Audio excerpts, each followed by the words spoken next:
സംസ്ഥാന സർക്കാരിന് തിരിച്ചടി. ചെങ്ങന്നൂർ മുൻ എംഎൽഎ കെ രാമചന്ദ്രന്റെ മകൻ ആർ പ്രശാന്തിന് പൊതുമരാമത്ത് വകുപ്പിൽ ജോലി നൽകിയ നടപടി ഇപ്പോൾ റദ്ദാക്കിയിരിക്കുകയാണ്. ഹൈക്കോടതി വിധി ചോദ്യം ചെയ്ത് സർക്കാർ നൽകിയ അപ്പീൽ സുപ്രീം കോടതിയും തള്ളി.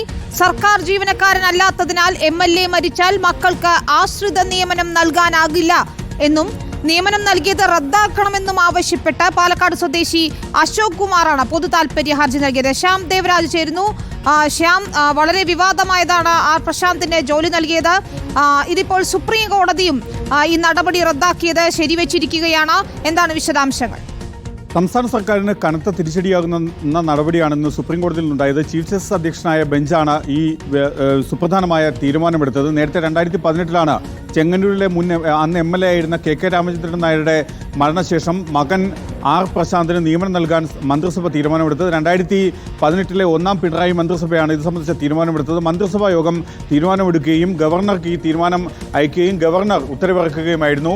ഈ എംഎൽഎയുടെ മകന് എങ്ങനെ ആശ്രിത നിയമനം നൽകാനാകും എന്നായിരുന്നു സുപ്രീം കോടതി ചോദിച്ചത്. ഈ ചോദ്യം ഉയർത്തിയാണ് സുപ്രീം കോടതി ഈ നിയമനം റദ്ദാക്കിയത്. നേരത്തെ ഈ നിയമനം റദ്ദാക്കുന്ന നിലപാടാണ് ഹൈക്കോടതിയുടെ ചീഫ് ജസ്റ്റിസ് അധ്യക്ഷനായ ഹൈക്കോടതിയുടെ ഡിവിഷൻ ബെഞ്ച് സ്വീകരിച്ചത്.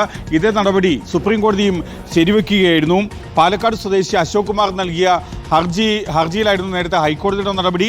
ഇതിനെതിരെ സംസ്ഥാന സർക്കാർ സുപ്രീം കോടതിയിൽ അപ്പീൽ നൽകുകയായിരുന്നു. സുപ്രീം കോടതിയിൽ സംസ്ഥാന സർക്കാർ നൽകിയ അപ്പീൽ തള്ളിയാണ് സുപ്രീം കോടതി ഈ രീതിയിലൊരു സുപ്രധാനമായ തീരുമാനമെടുത്തത്. സംസ്ഥാന സർക്കാരിനെ വിമർശിച്ചത് ഒരു എംഎൽഎയുടെ മകന്, ജനപ്രതിനിധിയുടെ മകന് സംസ്ഥാന സർക്കാരിൻ്റെ ഉദ്യോഗസ്ഥ തലത്തിലേക്ക് ആശ്രിത നിയമനം നൽകാനാകില്ല എന്നാണ് സുപ്രീം കോടതി വ്യക്തമാക്കുന്നത്. എങ്ങനെ ഇത്തരമൊരു നിയമനം നൽകാൻ മന്ത്രിസഭയ്ക്ക് എന്താണ് അധികാരം എന്നടക്കമുള്ള ചോദ്യങ്ങളും സുപ്രീം കോടതി ഉയർത്തുകയും ചെയ്തു.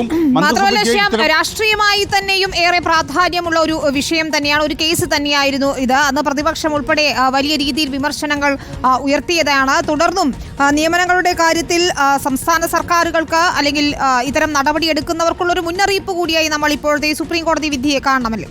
അതെ, കാരണം ആശ്രിത നിയമനം എന്നത് സംസ്ഥാന സർക്കാർ സർവീസിലുള്ള ഉദ്യോഗസ്ഥർ മരിക്കുമ്പോൾ അവരുടെ മക്കൾക്കോ അല്ലെങ്കിൽ ബന്ധുക്കൾക്കോ ഭാര്യ ഉൾപ്പെടെയുള്ള ആളുകൾക്കോ അടുത്ത ബന്ധുക്കൾക്കാണ് ആ രീതിയിലുള്ള നിയമനം നൽകുന്നത്. പക്ഷേ എംഎൽഎ ആയിരുന്ന കെ രാമചന്ദ്രൻ നായർ സംസ്ഥാന സർക്കാരിൻ്റെ ഉദ്യോഗസ്ഥ തലത്തിൽ വരുന്ന ഒരാളല്ല. അദ്ദേഹം എംഎൽഎ ആയിരുന്ന ആളാണ്. എംഎൽഎ ആയിരിക്കെയാണ് മരിച്ചത്. എംഎൽഎ ആയിരിക്കെ മരിച്ച ഒരാളുടെ മകന് അല്ലെങ്കിൽ കുടുംബാംഗത്തിന് ആശ്രിത നിയമനം നൽകാനാകില്ല എന്നായിരുന്നു ഹൈക്കോടതി നേരത്തെ തന്നെ വ്യക്തമാക്കിയത്. ഈ വിധിയാണ് സുപ്രീം കോടതി അംഗീകരിച്ചത്. സംസ്ഥാന സർക്കാരിൻ്റെ നടപടികൾക്ക് കനത്ത തിരിച്ചടിയാകുന്ന നിലപാടാണ് സുപ്രീം കോടതിയിൽ നിന്നും ഉണ്ടായത്. ആദ്യം ഹൈക്കോടതിയിൽ നിന്നും ഇപ്പോൾ സുപ്രീം കോടതിയിൽ നിന്നും ഉണ്ടായത്. 2018 ഒന്നാം പിണറായി സർക്കാരിൻ്റെ കാലഘട്ടത്തിലാണ് ഇത്തരമൊരു തീരുമാനമെടുത്തത്. ചെങ്ങന്നൂരിലെ എംഎൽഎ ആയിരുന്ന കെ രാമചന്ദ്രൻ നായർ അന്തരിച്ചതിന് തൊട്ടു പിന്നാലെയാണ് മകൻ പ്രശാന്തിന് പൊതുമരാമത്ത് വകുപ്പിൽ നിയമനം നൽകിയത്. എഞ്ചിനീയറിംഗ് ബിരുദധാരിയാണ് ആർ പ്രശാന്ത്. പ്രശാന്തിന് അസിസ്റ്റന്റ് എഞ്ചിനീയറായാണ് പൊതുമരാമത്ത് വകുപ്പിൽ അന്ന് നിയമനം നൽകിയത്. ഈ നിയമനത്തിനെതിരെ അന്ന് തന്നെ വളരെ വലിയ വിവാദം ഉയർന്നിരുന്നു. ആ വിവാദങ്ങൾക്ക് ഒടുവിൽ മന്ത്രിസഭ അത്തരമൊരു തീരുമാനമെടുക്കുകയും നിയമനം നൽകാൻ തീരുമാനിക്കുകയായിരുന്നു. അതിനെതിരെയാണ് പാലക്കാട് സ്വദേശി അശോക് കുമാർ ആദ്യം ഹൈക്കോടതിയെ സമീപിച്ചത്. ഹൈക്കോടതി അശോക് കുമാറിന്റെ ഹർജി അംഗീകരിക്കുകയും ഈ നിയമനം റദ്ദാക്കുകയും ചെയ്തു. തുടർന്ന് സംസ്ഥാന സർക്കാർ അപ്പീലുമായി സുപ്രീം കോടതിയിലേക്ക് പോയി. ഇത് മന്ത്രിസഭയ്ക്ക് ഇത്തരമൊരു തീരുമാനമെടുക്കാൻ അധികാരമുണ്ട് എന്നടക്കമുള്ള വാദങ്ങളാണ് സംസ്ഥാന സർക്കാർ ഉയർത്തിയത്. പക്ഷേ ആ വാദങ്ങളൊന്നും സുപ്രീം കോടതി അംഗീകരിച്ചില്ല. ഈ നിയമനം റദ്ദാക്കുകയും ചെയ്തു. സംസ്ഥാന സർക്കാരിന് കനത്ത തിരിച്ചടിയാകുന്ന നിലപാടാണ് സുപ്രീം കോടതിയിൽ ഉണ്ടായിരിക്കുന്നത്. എംഎൽഎ അന്ന് പ്രതിപക്ഷം തന്നെ ഉയർത്തിയ വലിയൊരു ആക്ഷേപം എംഎൽഎ ആയിരുന്ന കെ രാമചന്ദ്രൻ നായരുടെ മകന് ഇത്തരമൊരു നിയമനം നൽകുന്നത് മകനെ അവിടെ ചെങ്ങന്നൂരിലെ നിയമസഭാ ഉപതെരഞ്ഞെടുപ്പിൽ സ്ഥാനാർത്ഥിയാക്കാതിരിക്കാൻ വേണ്ടിയാണ് എന്നായിരുന്നു അന്ന് പ്രതിപക്ഷം ഉൾപ്പെടെ ഉയർത്തിയ വലിയൊരു വാദം. അല്ലെങ്കിൽ അപ്പോഴും പ്രശാന്തിന് മതിയായ യോഗ്യതയുണ്ട് എന്ന് ചൂണ്ടിക്കാണിച്ചുകൊണ്ടായിരുന്നല്ലോ സർക്കാർ കോടതിയിൽ ഇതിനെ പ്രതിരോധിക്കാൻ ശ്രമിച്ചത്. പക്ഷേ ചട്ട ലംഘനം നടന്നു, നിയമവിരുദ്ധമാണ് നിയമനമെന്ന ഹൈക്കോടതി അന്ന് തന്നെ നിരീക്ഷിച്ചതാണ്.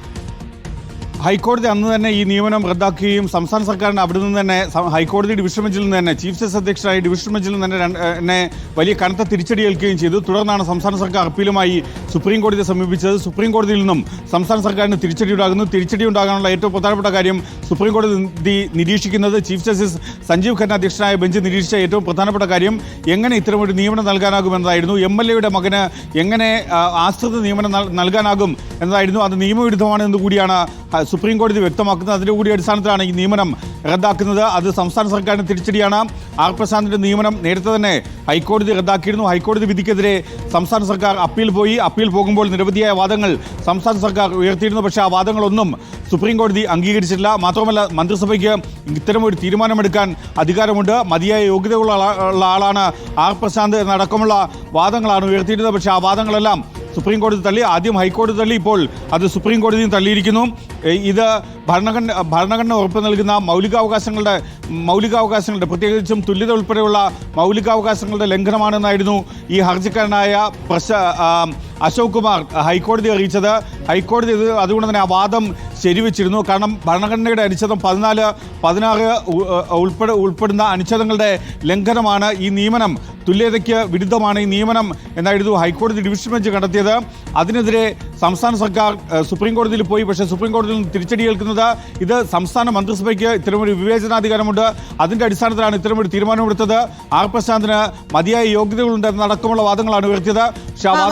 ഹർജിക്കാരനെ സംബന്ധിച്ചിടത്തോളം നേരിട്ട് ബാധിക്കുന്നതല്ല ഈ വിഷയം എന്നുകൂടിയുള്ള ദുർബലമായ ചില വാദങ്ങൾ കൂടി സർക്കാർ ഉയർത്തിയിരുന്നു. പക്ഷേ ഇത് പൊതു താല്പര്യ വിഷയമാണ് എന്നതിൽ തർക്കമില്ലല്ലോ ശ്യാം. കാരണം ഒരു MLA-യുടെ മകന് MLA മരിച്ചു എന്നതുകൊണ്ട് MLA ആയിരുന്നു, ജനപ്രതിനിധിയായിരുന്നു എന്നതുകൊണ്ട് എങ്ങനെയാണ് ആശ്രിത നിയമനം നൽകുക? അന്ന് നമുക്കറിയാം, പിൻവാതിൽ നിയമനങ്ങളൊക്കെ തന്നെ വലിയ വിവാദവും ചർച്ചയുമായിരുന്ന സമയത്ത് കൂടിയാണല്ലോ ഇത്തരത്തിൽ ആർ പ്രശാന്തിന്റെ നിയമന ഉത്തരവും വരുന്നത്. മന്ത്രിസഭാ യോഗം ഇത്തരത്തിൽ തീരുമാനമെടുക്കുന്നത് രാഷ്ട്രീയമായി തന്നെ ഏറെ കോളിളക്കം സൃഷ്ടിച്ച കേസിലാണ് ഇപ്പോൾ പിണറായി സർക്കാരിന് വീണ്ടും തിരിച്ചടി ഉണ്ടായിരിക്കുന്നത്. 2018 ജനുവരിയിലാണ് ആർ പ്രശാന്തിന് നിയമനം നൽകാനുള്ള തീരുമാനം സംസ്ഥാന മന്ത്രിസഭാ യോഗം എടുക്കുന്നത്. ഇത് ഗവർണർക്ക് ഈ തീരുമാനം കൈമാറുകയും ഗവർണർ അത് ഉത്തരവായി ഇറക്കുകയുമായിരുന്നു. അതായത് ഇത് മന്ത്രിസഭയ്ക്ക് ഇത്തരമൊരു തീരുമാനം എടുക്കാനുള്ള അധികാരമുണ്ട്. പ്രത്യേകിച്ചും ഇത് ആശ്രിത നിയമനത്തിൽ അത് സംസ്ഥാന സർക്കാരിൻ്റെ വിവേചനാധികാരമാണെന്നടക്കമുള്ള വാദങ്ങളാണ് സംസ്ഥാന സർക്കാർ പല ഘട്ടങ്ങളിൽ 2 ഘട്ടങ്ങളിൽ ഉയർത്തിയത്. പക്ഷേ ആ വാദം ആദ്യം ഹൈക്കോടതിയും ഇപ്പോൾ സുപ്രീം കോടതിയും തള്ളിയിരിക്കുന്നു. അതുകൊണ്ട് തന്നെ സംസ്ഥാന സർക്കാരിന്, പൊതുമരാമത്ത് വകുപ്പിന് രാഷ്ട്രീയമായ നിലപാടെടുത്ത LDF-ന്, ഇടതുപക്ഷത്തിനടക്കം തിരിച്ചടിയാകുന്ന ഒരു നിലപാടാണ് സുപ്രീം കോടതിയിൽ നിന്നും ഇതുവഴി ഉണ്ടാകുന്നത്. ഈ നിയമനം ചോദ്യം ചെയ്ത് പാലക്കാട് സ്വദേശി അശോക് കുമാർ നൽകിയ ഹർജി പിന്നാലെ ആദ്യം ഇത് ഹൈക്കോടതി ഡിവിഷൻ ബെഞ്ച് അംഗീകരിച്ചു. അതിനുശേഷമാണ് അത് സുപ്രീം കോടതിയിലേക്ക് പോകുന്നത്. സുപ്രീം കോടതിയെ സമീപിച്ചത് ഹൈക്കോടതി വിധി ചോദ്യം ചെയ്ത് സുപ്രീം കോടതിയെ സമീപിച്ചത് സംസ്ഥാന സർക്കാരാണ്. സംസ്ഥാന സർക്കാരിൻ്റെ വാദങ്ങളെല്ലാം സുപ്രീം കോടതി തള്ളുന്നു. ഈ വാദങ്ങളൊന്നും അംഗീകരിക്കാൻ തയ്യാറായിട്ടില്ല എന്നതാണ് ഏറ്റവും പ്രധാനം. മന്ത്രിസഭയ്ക്ക് തീരുമാനമെടുക്കാൻ അധികാരമുണ്ട് എന്നും ഇത്തരം ആശ്രിത നിയമനം നൽകാനാകും എന്നതടക്കമുള്ള വാദങ്ങൾ സുപ്രീം കോടതി തള്ളി. ഒപ്പം ഒരു MLA-യുടെ മകന് എങ്ങനെ ആശ്രിത നിയമനം നൽകാനാകും എന്ന ചോദ്യവും, സുപ്രധാനമായ ചോദ്യവും സുപ്രീം കോടതി ഉന്നയിച്ചു. കാരണം സംസ്ഥാന സർവീസ് റൂൾസ്, സേവന നിയമങ്ങളൊക്കെയും ബാധകമാകുന്നത് സംസ്ഥാന സർക്കാർ ജീവനക്കാർക്കാണ്.